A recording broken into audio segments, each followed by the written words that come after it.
E aí galera, beleza? Sejam bem-vindos a mais uma aula de mineralogia. Eu sou o professor Robson e essa é a videoaula de número 7, onde trataremos sobre propriedades de interação com a luz. Então, o objetivo principal dessa aula é explanar sobre as propriedades macroscópicas dos minerais oriundas da interação com a luz. Então, na aula anterior, a gente viu as propriedades associadas à forma. Então, o que seriam as propriedades de interação com a luz, que são sinônimos de ópticas? São aquelas resultantes da ação da luz sobre a superfície do mineral, devendo sempre serem observadas em porções frescas. Então, de um modo como um todo, eles podem ser de afinidade ou transparência, brilho, cor, variações de cor, cor do traço e luminescência. E a gente vai ver cada um deles. As propriedades de interação com a luz, elas são oriundas de quê? Então você tem um cristal e a luz ela vai interagir com esse cristal. Então percebam aqui nessa imagem lateral que você tem esse retângulo representando o nosso cristal, a luz incidente, esse raio mais grosso e espesso, e essa luz ela vai ter diferentes interações. Então perceba que parte dessa luz ela vai entrar dentro do cristal e vai sair, que a gente vai chamar de luz transmitida, que aí vai dar uma característica chamada transparência. Vai ter uma parte dessa luz que ela vai incidir e ela vai refletir, então a gente chama isso de brilho. Vai ter uma parte dessa luz que ela vai ser espalhada, então é isso que a gente vai ter como característica de cor. E por fim, a gente também tem uma luz característica que após alguma excitação, ela vai ser emitida, então a gente vai chamar isso de fluorescência. Então é muito comum a gente observar essas propriedades com auxílio de nossa visão, é claro. E para potencializar esse estudo, é comum a gente utilizar uma lanterna pequenininha, seja ela de luz branca ou de luz ultravioleta. E o que seria de afinidade ou transparência? É a propriedade dos materiais permitirem ou não a passagem da luz. E como sinônimo a gente tem grau de permeabilidade da luz. Então é como se você pegasse um material e a quantidade de luz que ele deixa passar se chama transparência. Então aí a gente vai ter três grandes classes, que no caso seriam os transparentes, onde a luz ela vai passar de tal modo que é possível identificar detalhes de uma imagem através de um cristal. Translúcidos, então a passagem da luz ela ocorre, sem no entanto permitir maior detalhamento. Então é como se você conseguisse ver através do cristal, porém ainda estaria um pouco embaçado. E por fim opaco, quando não há passagem de luz alguma. Então você não consegue enxergar nenhum material que está do outro lado do cristal. E aqui a gente tem uma imagem que representa essas três grandes classes. Os transparentes, então veja que vocês têm lá atrás duas faixas pretas. Então no transparente você consegue ver essa faixa preta. O translúcido você consegue ver com uma certa distinção, porém não tão claro. E o opaco você não consegue ver nada, certo? Então aqui nós temos a interação da luz com o cristal em relação à sua transmissão. Aqui a gente tem alguns exemplos de minerais com as suas transparências características. A ulexita, que também é chamada de pedra TV, ela é totalmente transparente. A calcita, aqui com a sua birrefringência clássica, também é transparente. A gipsita, aqui tem uma variedade transparente, como vocês podem ver aqui a mão da pessoa atrás.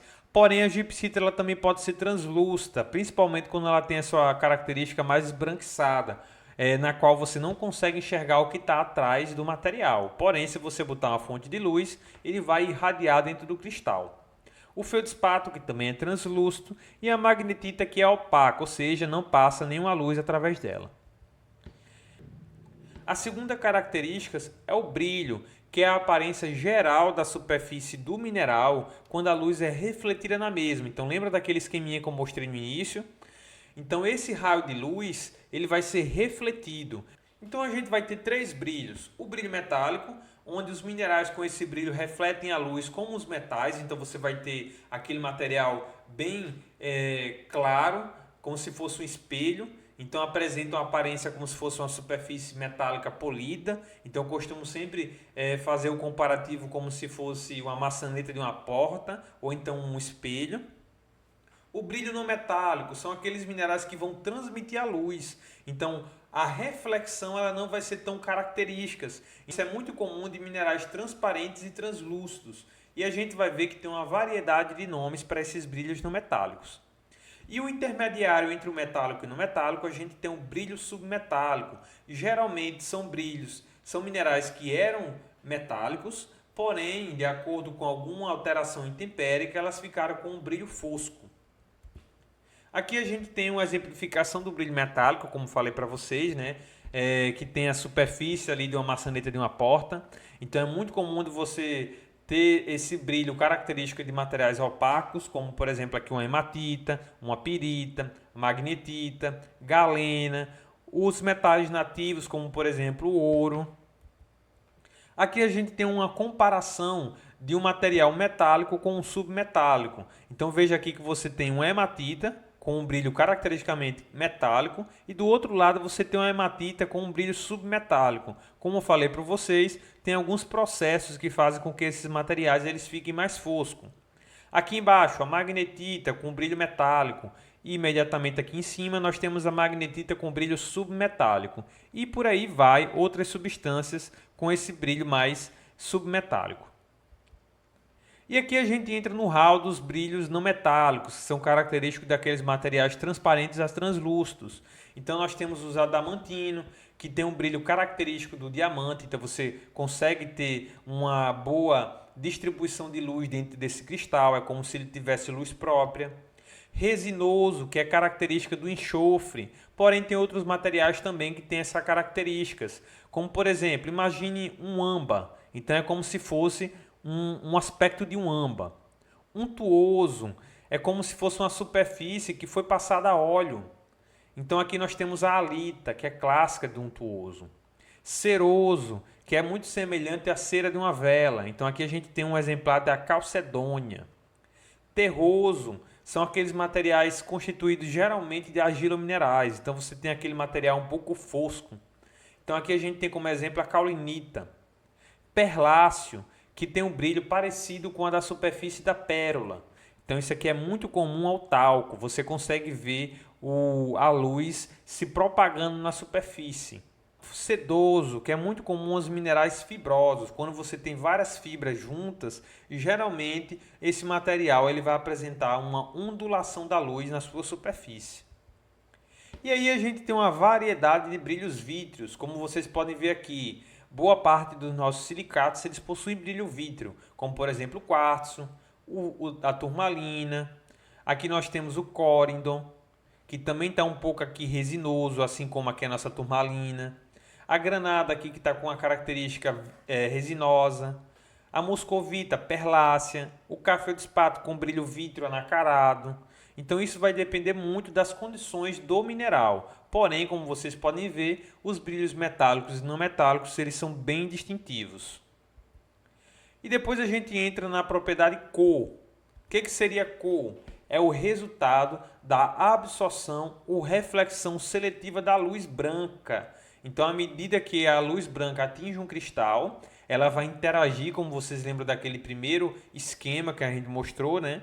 E ela vai ser refletida. Então absorve em certos comprimentos e reflete em outros comprimentos. E essa reflexão vai ser a característica da cor do meu mineral. De uma forma como um todo, a gente pode agrupar as cores dos minerais em dois grandes grupos. Os ideocromáticos, como o próprio nome diz, ideo, que é a identidade daquele mineral. Então o elemento químico ele vai ser causador da cor e ele vai ser essencial na fórmula do material. Então a gente tem como, por exemplo, a azurita e a malaquita, que ambos vão ser minerais de cobre. Então o cobre ele vai ser característico para dar as cores azul e verde. E nós temos a grande variedade de minerais que são os alocromáticos, onde você vai ter cores diversas que são causadas por impurezas de elementos metálicos de transição, além de alguns defeitos. Então é muito comum você ter várias cores de quartzo. Você tem quartzo amarelo, você tem quartzo branco, você tem quartzo fumê, você tem quartzo verde, e aí vai de acordo com as suas impurezas. Por isso, ela não é uma propriedade distintiva, haja vista sua grande variedade em um mesmo cristal. Aqui a gente tem alguns minerais ideocromáticos, Como vocês podem ver, eles têm cores bem características. A azurita, cor azul, característica pelo cobre. A malaquita, cor verde, característica também pelo cobre. O enxofre nativo, cor bem amarela, característica pelo enxofre. Ouro nativo, característica pelo elemento metálico ouro.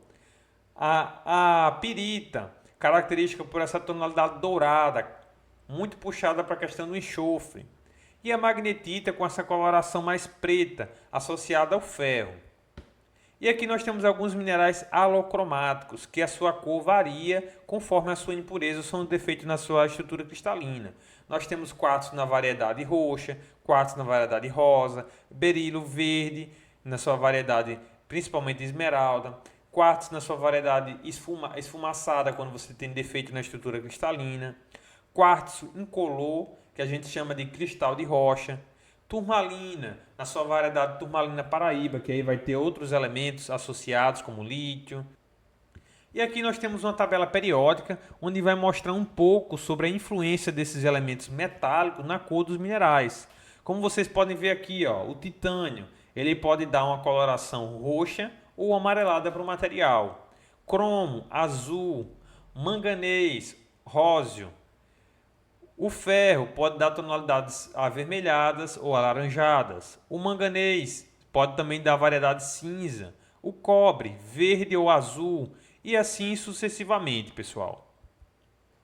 E a partir das anomalias na estrutura cristalina ou química surgem diversas variações de cor. Então aqui na imagem lateral você tem um exemplar de diversas formas de organizar essas cores dos minerais. Então a gente tem a iridescência, que é como se fosse, vamos dizer assim, planos que vai dar uma ilusão que o material é colorido por dentro. Eu costumo dizer que parece com a gasolina na água. Jogo de cores, onde você vai ter uma variação de cores conforme você vai mudando a posição do material.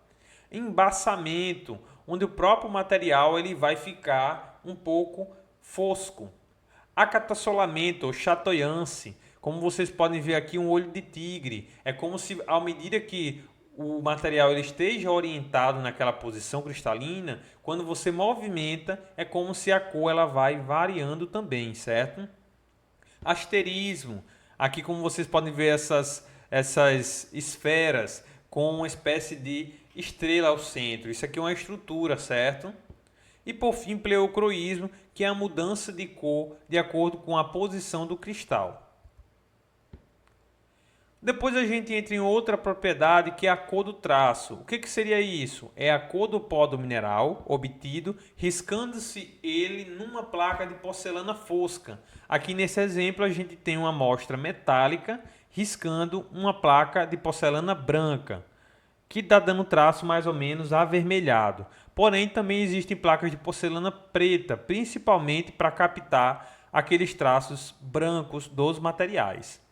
Esses traços eles podem ser coloridos a preto, é muito característico dos minerais opacos, principalmente os que têm brilho metálico.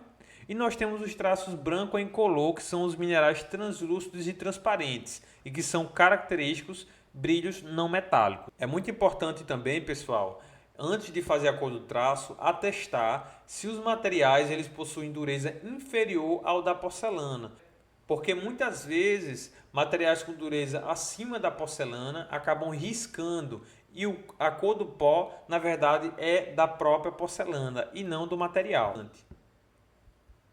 Aqui a gente tem alguns exemplos de cor do traço, onde você tem o traço amarelo acastanhado da aguetita, o traço cinza chumbo da galena, o traço preto da pirita, o traço preto da magnetita, o traço marrom avermelhado da hematita, e assim você vai ter outros traços também. Aqui são mais elementos metálicos, né? E por fim a gente entra na última propriedade, que é a luminescência, que seria a propriedade que alguns minerais apresentam de emitir luz quando submetidos a determinados processos, sejam eles ação mecânica, aquecimento, irradiação e etc. E essa luminescência ela pode ser caracterizada em dois grandes grupos: a fluorescência, onde você vai ter uma emissão de luz durante a exposição à luz ultravioleta. Então a gente tem aqui como exemplo a fluorita, a calcita, a scheelita e a autunita. É muito comum você utilizar essa propriedade em grandes minerações de scheelita para você identificar com o mineralite aquele material que é a scheelita. E a fosforescência, que é uma luminescência contínua depois da remoção da luz ultravioleta. Então, enquanto que na fluorescência, à medida que você tira aquela sua fonte de ultravioleta, com pouco tempo ela se apaga, na fosforescência não. Essa luminescência ela continua um pouco mais de tempo depois da remoção da luz ultravioleta. Então, isso é muito comum nos diamantes e na eucriptita. E aqui a gente tem algumas amostras exemplificando essa luminescência, essa fluorescência, como por exemplo aqui a fluorita, a dolomita, calcita.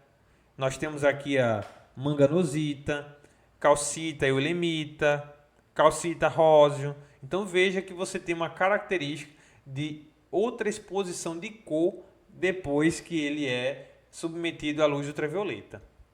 No mais, pessoal, as propriedades de interação com a luz foram essas. Não se preocupe porque existirão fichas para que vocês possam consultar, mas é sempre importante que vocês estejam sempre atentos a esses conceitos. No mais, valeu!